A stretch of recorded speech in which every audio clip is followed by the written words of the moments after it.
use the diagram below, it's actually beside, to answer the following questions.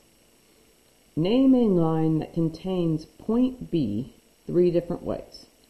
So be careful here. We're not going to use KB because KB is a segment.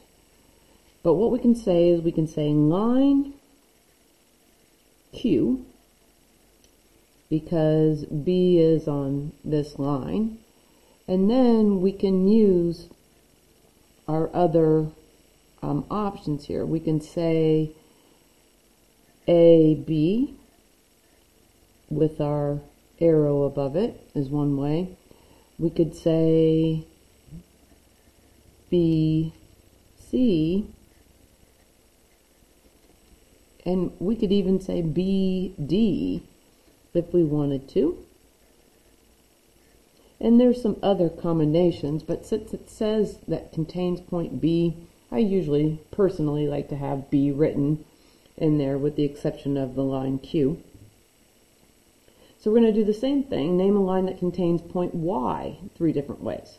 So watch out because AF is a ray. It has a starting point. It just doesn't have an ending point. So when we name a line that contains point Y 3 different ways, we could say line R. We could also say CY, or we could say YH. Not only did I not use any A or F, again because AF is a ray, but I also didn't use ME because that is a segment, not a line. We have to have arrows at the end. Speaking of segments, though, is the next question. Name 3 line segments, 3 different line segments. Sorry about the wording there.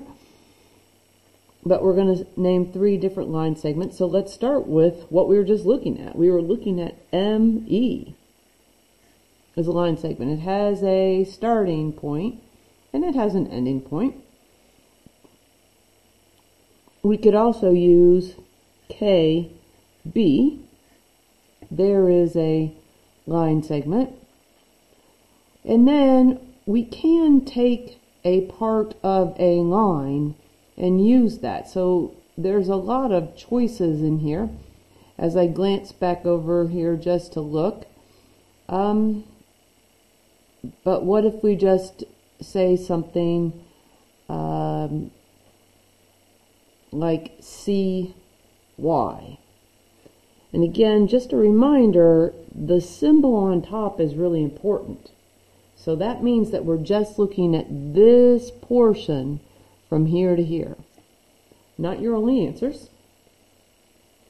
Letter D, are points D, B, and A collinear?